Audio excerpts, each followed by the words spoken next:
어느 밤 괴한들의 침입으로 인해 와이프를 잃게 된 레너드는 그 충격으로 단기 기억 상실증에 걸리게 됩니다. 그 때문에 그는 참사가 벌어진 그날 밤 딱 그날까지의 기억만을 간직한 채 그 후의 기억들은 매번 리셋되는 안타까운 상황에 놓이게 되는데, 그렇다고 해서 복수를 포기할 순 없었기에 나름의 방식대로 규칙을 세우며 여러 가지의 정보들을 수집해 나갔습니다.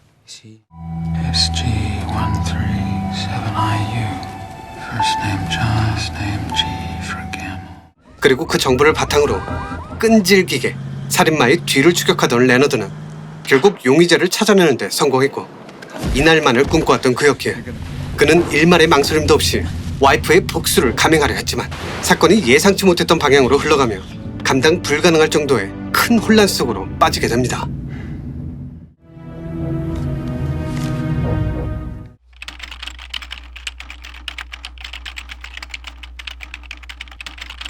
영화는 크리스토퍼 놀란 감독의 작품입니다. 믿기지 않게도 그는 7살, 무려 7살 때부터 영화를 찍기 시작해서 몇 편의 단편 영화를 제작한 뒤 1998년 드디어 첫 장편 영화 미행으로 데뷔합니다. 그 후 2년 뒤엔 본작 메멘토를, 또 2년 뒤인 2002년엔 알파치노와 로빈 윌리엄스 주연의 인썸니아를 만들어냈죠. 그러다 2005년 히어로 무비 역사상 가장 위대한 3부작 시리즈가 될 작품에 서막을 열게 됩니다. 바로 배트맨 비긴즈. 하지만 당시만 해도 이 작품을 시리즈로 만들 계획은 없었다고 합니다. 2006년엔 프레스티지를 만들며 다시 한번 자신의 재능을 뽐냈고, 2008년 배트맨 시리즈의 정중앙에 위치한 다크나이트를 완성시키며 자신의 이름을 전 세계에 각인시켰습니다. 그 후 2년 뒤엔 인셉션이란 영화로 또 한 번 흥행몰이에 성공하며 작품성과 대중성을 골고루 갖춘 천재 감독으로 인정받게 되고요. 그리고 다시 2년 뒤인 2012년엔 다크나이트 라이즈로 배트맨 시리즈의 마침표를 찍었고, 2014년엔 국내에서 많은 사랑을 받았던 인터스텔라를 들고 와 또 한 번의 찬사를 이끌어냈습니다. 그 후 그는 2017년 덩케르크, 2020년 테넷 등등 꾸준하게 자신의 건재함을 증명해내고 있죠. 감독 크리스토퍼 놀란. 그를 단 한 문장으로 표현해야 한다면 이렇게 정의 내릴 수 있지 않을까 합니다. 가장 혁신적이지만 그 누구보다도 아날로그적인 감독. 더 긴 말할 필요 없이 그의 수상 내역을 쓱 한번 훑고 지나가도록 하죠.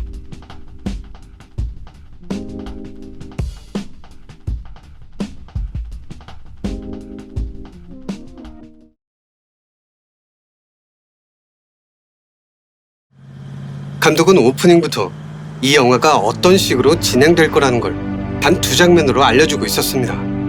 첫 장면은 레너드가 테디를 죽이던 장면이었는데, 감독은 이 장면 전체를 리와인드 시켰고, 뒤에 나오는 흑백신에선 그와는 반대로 시간의 흐름대로 영상을 재생시키며 이야기의 구조를 미리 보여주고 있었습니다. 그리고 이 구조는 영화가 끝날 때까지 계속 이어지다가 영화 엔딩씬에 다다라 컬러와 흑백신의 경계가 무너지며 하나로 합쳐지게 됩니다. 폴라로이드 사진을 흔들며 영화의 시작을 알렸던 것처럼 다시 한번 폴라로이드 사진을 이용해서 말이죠. 쉽게 말하면 오프닝 씬은 영화 스토리상 가장 끝부분에 해당되고, 흑백신은 이야기의 시작점, 그리고 엔딩 씬은 컬러와 흑백, 그러니까 시작과 끝과 시작이 맞닿는 스토리상의 중간 지점이라는 겁니다. 감독은 왜 이런 구조의 방식을 채택했던 걸까요? 단순히 시간의 흐름을 꼬아놓아 사람들을 헷갈리게 만들기 위한 장치, 그뿐이었을까요? 아님 레너드의 상태를 간접적으로나마 경험 또는 체험시켜주기 위해서였을까요? 이제부터 그걸 차근차근 알아보도록 하죠. 그 전에 이거 설명해주면서 이 영화는 어려운 영화가 아닙니다. 헷갈리는 영화일 뿐이죠. 이렇게 시간 순서대로 나으려면 어때요? 쉽죠? 이거 알면 다 안 겁니다. 라고 말하는 사람이 있다면 인중을 세게 한 대 쳐주시길 바랍니다. 단언컨대 이 영화는 그리 단순한 영화가 아닙니다. 시간의 흐름을 재구성하는 건 퍼즐 조각을 맞추는 행동이 아니라 퍼즐을 풀기 위해 조각들을 그저 나열하는 것에 불과하니까요.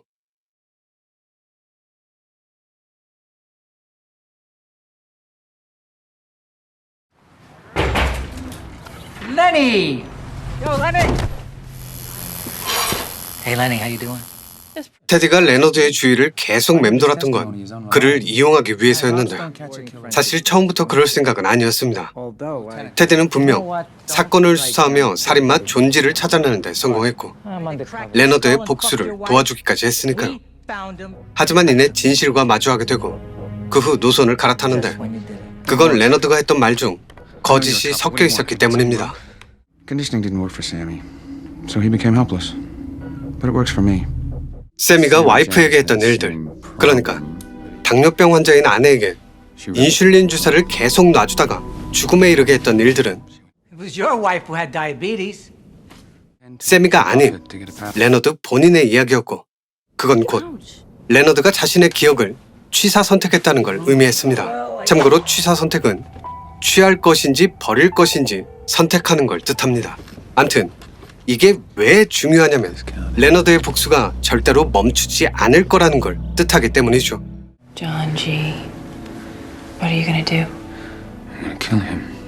와이프의 죽음이 그 누구도 아닌 나 때문이었다는 걸 알게 되는 것보단 자신이 버렸던 일을 샘이란 인물에게 다 뒤집어 씌우고 가상의 범인인 존 G를 만들어내 그를 찾아 죽이는 패턴이 그나마 정신적으론 더 나은 선택이었을 테니까요. 그러니까 내가 와이프를 죽였다는 끝없는 자책과 절망 대신 분노로 가득 찬 복수를 선택한 겁니다. 순전히 본인만을 위해서. 상대방을 먼저 이용했던 건 테디가 아닌 레너드였고 존지를 찾아 헤매던 일련의 과정들은 진실을 파헤치는 과정이 아닌 자기가 알고 있던 진실을 하나하나 지워나가는 그런 작업들이었던 거죠.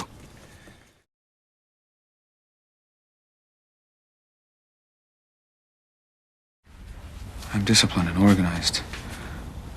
I use habit and routine to make my life possible. 레너드는 자신을 믿을 수 없었기에 몇 가지 장치들을 마련했습니다. 첫 번째, 대화는 눈을 보고 할 것. Do you mind taking your glasses off? It's hard for me to. I'm not too good on the phone. I need to look people in the eye when I talk. 두 번째, 꼭 기억해야 할 장소나 인물들은 사진으로 남길 것.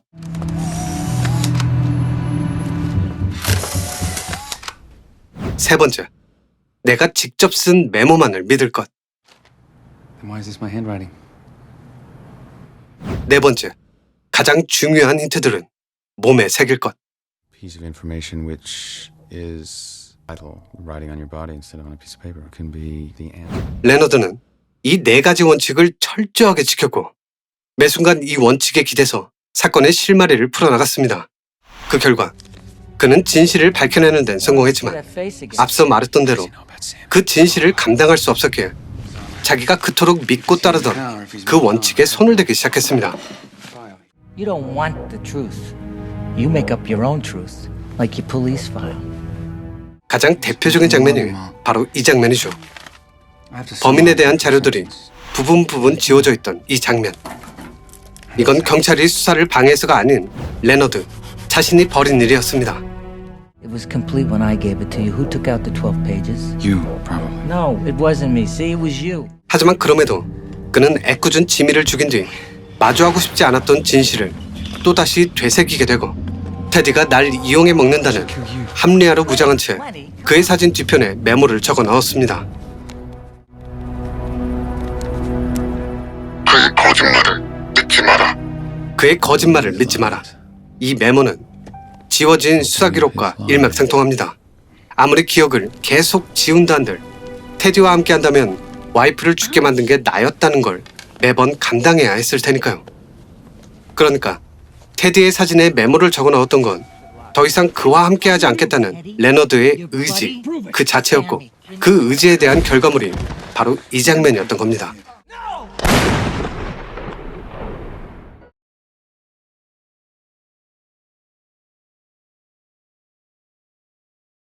앞서 말했던 대로 레너드에겐 네 가지의 원칙이 있다고 했습니다. 그리고 그 원칙은 크게 두 개의 카테고리로 나눌 수 있죠. 조작할 수 있는 것과 조작할 수 없는 것. 메모야 지워버리면 그만이고 사진도 아내의 유품처럼 불태워버리면 끝이었기에 언제든 조작이 가능한 원칙이었습니다. 대화를 할 땐 눈을 봐야 한다는 것 또한 영화 시작과 동시에 부셔져버린 휘발성 강한 원칙이었죠. 그는 분명 흑백으로 구성된 장면들에서 계속 테디와 전화를 주고받으며 그 어떠한 경계심도 보이지 않았습니다.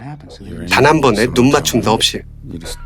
물론 그러다 어느 순간 전화를 거부하긴 했지만 그 또한 그의 원칙이 상황에 따라 달리 적용된다는 걸 증명할 뿐이었습니다. 하지만 문신은 달랐습니다. 한번 새겨놓으면 지울 수가 없었기에 레너드는 머리를 썼고 그에 대한 결과물이 마침표를 찍지 않는 거였습니다. What about here? Maybe it's for when I find him. 존 쥐에게 복수를 난 뒤 새겨놓을 거라던 마지막 문신. 그것만 그대로 내버려 둔다면 자신이 기억해내지 못할 거라는 걸 그 누구보다 잘 알고 있었으니까요. 1년 전에 복수를 성공했음에도 그 후에도 수많은 존지를 찾아내 계속 복수를 했음에도 나탈레의 애인이었던 지미 그랜치를 처리하고도 그리고 테디에게 진실에 대해 듣고 났어도 가슴에 문신을 새겨놓지 않은 건 다 그 때문이었습니다. 물론 가슴 속 빈 공간에 문신이 새겨져 있는 장면이 나오기도 했지만 이건 현실로 보기 어렵습니다. 문신이 새겨진 시점에 죽은 와이프가 함께하고 있다는 건 시간상 말이 안 되니까요.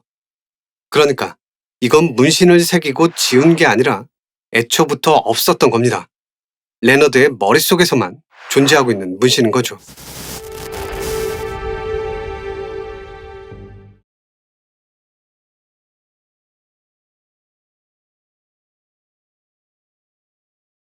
감독은 영화 초반 이 영화의 모든 걸 다 보여줬습니다. 레너드가 테디를 죽일 거라는 걸 보여줬고 테디가 레너드를 속이려던 장면에선 그가 레너드를 이용해 뭔가를 취하려 한다는 걸 암시하고 있었는데 그건 영화가 끝날 때까지 계속 이어졌습니다. 차에 대한 집착을 간간히 보여주면서 말이죠. Probably steal his car. You know, teach him a lesson. Shut up. Yeah, sorry for you to say. You're the one with the Jag. All right, get in. What's wrong with this one? Nothing. You want to trade? It is now. Jesus Christ, you can't take it. 그 후 테디는 차에 올라타 깨진 유리창을 보며 이렇게 말했는데 It's broken. I can get that fixed for you. 이 장면은 그가 레너드를 케어하고 있다는 걸 암시하는 아주 짧고 효율적인 장면이었습니다. 더 나아가 앞서 테디가 차를 속이려 했던 장면. 이때 레너드는 사진을 꺼내들며 속지 않았는데 이 장면 역시 레너드의 상태와 그가 어떤 걸 믿고 의지하는지에 대해 보여주고 있었습니다. 단 1분도 되지 않는 이 장면들로 말이죠. 바로 다음 장면을 통해선 메모와 문신에 대해 다이렉트로 언급했습니다. Wrote himself a ridiculous amount of notes, but he'd get them all mixed up. You really do need a system if you're gonna make it work. 영화 시작과 동시에 흔들던 사진.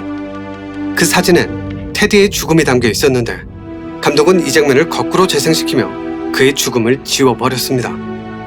이건 기억을 지우고 싶어하는 레너드를 아주 상징적으로 보여주는 장면이었죠.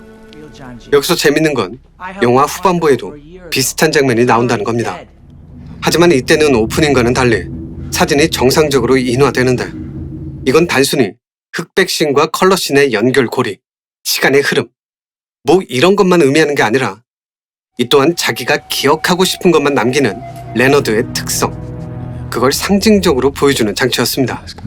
얼마 지나지 않아 그 사진을 불태워버리는 건 역시 같은 의미의 연장선이었다고 생각하고요. 감독은 두 번째 흑백신에서 세미를 기억하라는 문장을 의도적으로 노출시켰습니다. 그리고 그 후엔 레너드가 전화기를 붙잡고 계속 세미에 대해 떠들게 만들었죠. 이건 세미에게 벌어졌던 모든 일들이 세미가 아닌 레너드 자신의 이야기였다는 걸 대놓고 보여주는 장치였습니다. 영화가 진행될수록 이러한 점은 더욱더 노골적으로 드러났는데 가장 대표적인 장면이 이 장면이죠.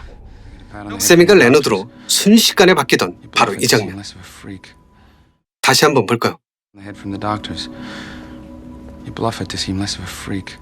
느리게 한 번 더.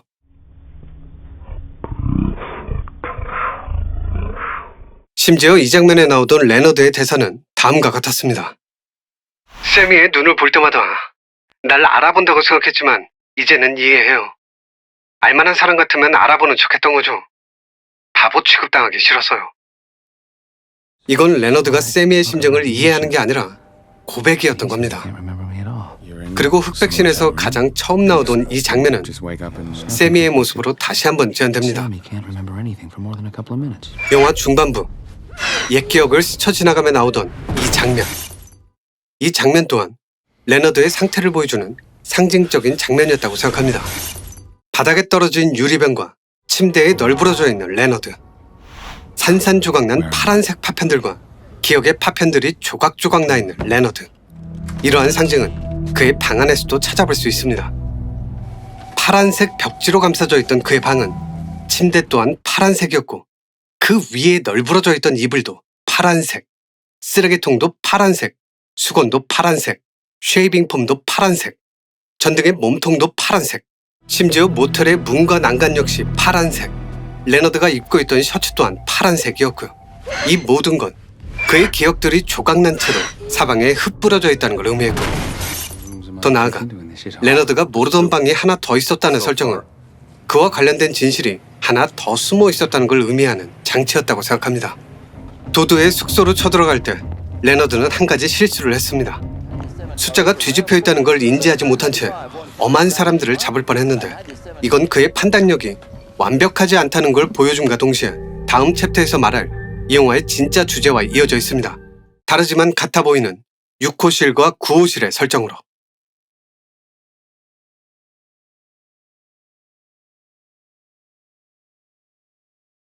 영화는 컬러와 흑백을 반복하는 구조로 구성되어 있고, 컬러씬의 앞부분은 다음번 컬러씬의 뒷부분과 이어져 있습니다. 그래서 우리는 그 장면을 보고 영화의 구조가 어떻게 흘러가는지 이해할 수 있었는데, 여기엔 또 다른 장치가 숨겨져 있었습니다. 레너드의 기억이 완벽하지 않다는 걸 보여줌과 동시에 우리의 기억력 또한 완벽할 수 없다는 걸 알려주는 그런 트릭. 결론부터 말하자면 컬러씬의 앞부분과 다음번 컬러씬의 뒷부분은 정확하게는 일치하지 않습니다. 한 가지씩 다른 부분이 있기 때문이죠. 사진의 방향을 돌리는 이 장면은 비슷해 보이지만 다른 장면입니다.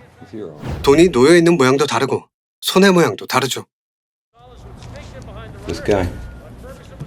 He's here, all right. 메모를 적어놓는 장면과 총을 드는 장면에선 색의 변화가 있었고 옷에서 꺼내는 물건도 달랐습니다.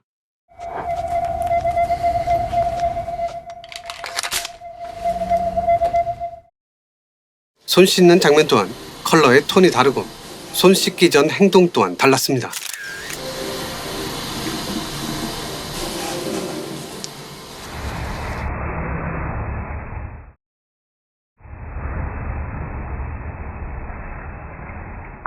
테디가 레너드를 부르는 씬은 컷 편집 자체가 달랐죠. 나탈레의 사진과 메모 또한 다르지 않습니다. 앞장면은 사진을 뒤집어 거기에 적혀있는 메모까지 봤지만 뒷장면은 사진을 뒤집지 않습니다. 그리고 사진을 보는 장면 또한 앞장면은 레스토랑 앞, 뒷장면은 모텔 방문 앞이었고요. I'll write that down. For info. She has also lost someone. 나탈리를 찾아가 문을 두드릴 때 앞장면은 3번씩 2번, 총 6번을 두드렸지만 뒷장면에선 3번만 두드리고 문이 열렸습니다.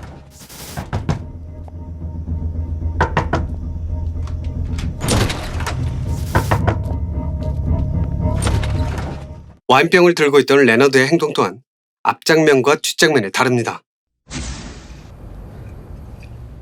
I don't feel drunk. I don't feel drunk.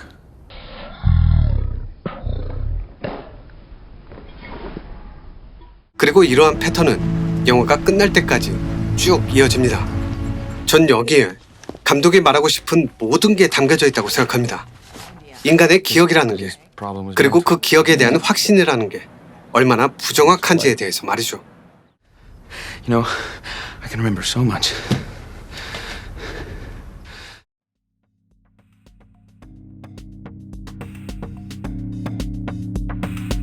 이 영화는 진실을 찾아나가는 이야기가 아닌 진실을 감당하지 못하는 한 인간이 그걸 어떻게 조작하고 은폐하는지에 대해 적나라하게 보여주는 영화라고 생각합니다.